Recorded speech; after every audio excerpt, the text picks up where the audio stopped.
ముక్కోనపు one day సిరీస్లో భాగంగా శ్రీలంక ఏతో జరుగుతున్న మ్యాచ్లో వైభవ్ సూర్యవంశీ ఆకాశమే హద్దుగా చెలరేగుతున్నాడు. ఈ నేపథ్యంలో వైభవ్ సూర్యవంశీ 11 బంతుల్లోనే అర్ధ సెంచరీ మార్క్ సాధించి ప్రపంచ రికార్డు సాధించాడు.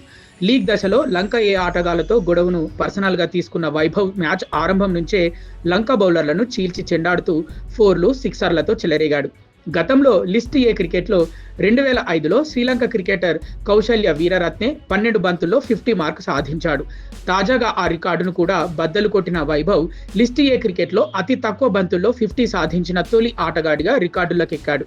అంతేకాదు, వన్డే ఫార్మాట్లోనూ సౌత్ ఆఫ్రికా దిగ్గజం ఏబీ డివిలియర్స్ రికార్డును వైభవ్ సూర్యవంశీ బద్దలు కొట్టాడు.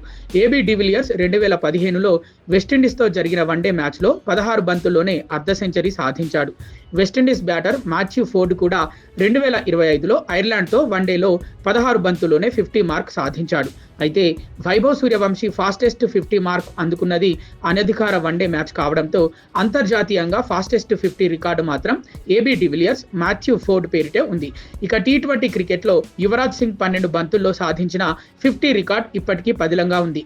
అయితే క్రికెట్ చరిత్రలో ఏ ఫార్మాట్లోనైనా వైభవ్ సూర్యవంశీదే అత్యుత్తమం కావడం విశేషం. సాక్షి టీవీ ప్రసారాలను నిలిపివేయడం చట్టరీత్యా నేరం.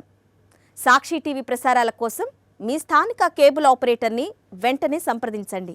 DTHలో, ఇంటర్నెట్లో కూడా సాక్షి టీవీ ప్రసారాలను వీక్షించవచ్చు.